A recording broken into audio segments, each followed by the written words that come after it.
Empezar a otro vídeo de la asignatura Teoría de Circuitos. En el tema 5 ya hemos visto la introducción, vamos a trabajar en régimen permanente sinusoidal. A partir de ahora, entonces con excitación sinusoidal y en régimen permanente. Hemos visto la equivalencia entre funciones sinusoidales y fasores y el concepto de desfase entre la sinusoide de la tensión y la de la corriente. Y ahora vamos a ver el concepto de impedancia y admitancia. Bien, cuando nosotros tenemos un componente de un circuito en régimen permanente sinusoidal o una agrupación de componentes, esto puede ser una resistencia, un condensador, una bobina, o una agrupación de varias resistencias, condensadores y bobinas en serie, en paralelo, como sea.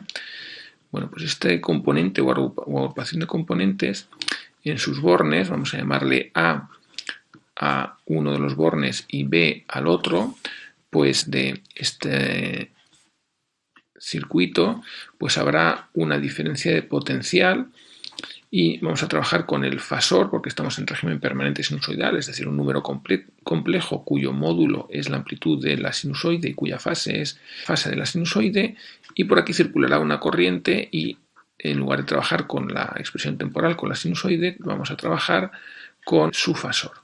Bueno, pues puesto que vamos a trabajar con fasores, vamos a definir la impedancia de este circuito.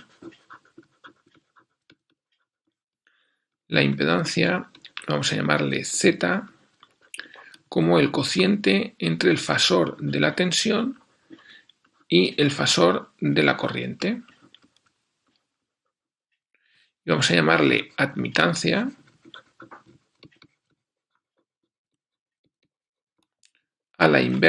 con la letra Y, lo vamos a designar a la inversa de la impedancia. Sería en este caso el cociente entre la corriente, el fasor de corriente y el fasor de tensión en bornes de este componente o agrupación de componentes. Las dimensiones de la impedancia son ohmios y las dimensiones de la admitancia son ohmios a la menos 1 o Siemens. Bien, si sustituimos la expresión del fasor de tensión, nosotros ya dijimos que la tensión pues sería una sinusoide de esta forma, una cierta amplitud por un seno de omega t más una cierta fase phi sub v, y que la corriente pues sería otra sinusoide con una cierta amplitud y sub 0 por seno de omega t más una cierta fase phi sub i. También dijimos que tecta es el desfase entre la sinusoide de tensión y la corriente, es decir, tecta es esta diferencia. Vale, pues entonces la impedancia sería el fasor de tensión. El fasor de tensión pues es un número complejo cuya módulo sube sub 0 y cuya fase es la fase de la tensión, y el fasor de corriente pues sería de la misma manera I sub 0 por elevado a j phi sub i. Es decir, esto sería V sub 0 partido Z sub 0 por elevado a j phi sub v por elevado a menos j phi sub i, subiendo la exponencial arriba, es decir, V sub 0 partido Z0 por elevado a j phi sub v menos phi sub i,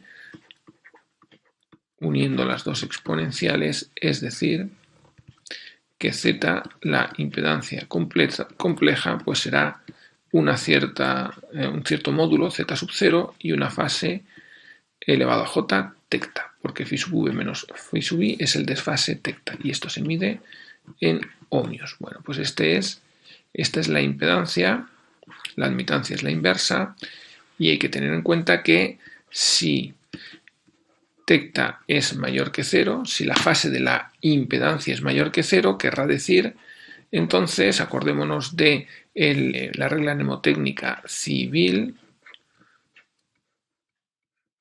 si tecta es mayor que 0, querrá decir que la tensión va por delante de la corriente, por lo tanto es de carácter inductivo, es un circuito inductivo.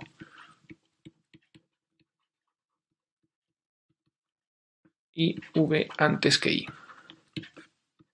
La tensión llega antes que la corriente, va adelantada con respecto a la corriente. En cambio, si tecta es menor que 0, es la corriente, perdón, la que va antes que la tensión, la corriente antes que la tensión, y entonces es un circuito corriente antes que tensión es un circuito capacitivo.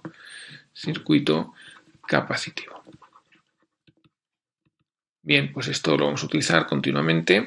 Ya dije que la flechita de vector, en muchos casos no la íbamos a usar, no vamos a estar todo el rato cada vez que trabajamos con fasores poniendo la flechita, pero bueno, de momento la mantengo y luego en algún momento dejaré de utilizarla. Este es el concepto de impedancia, muy importante para trabajar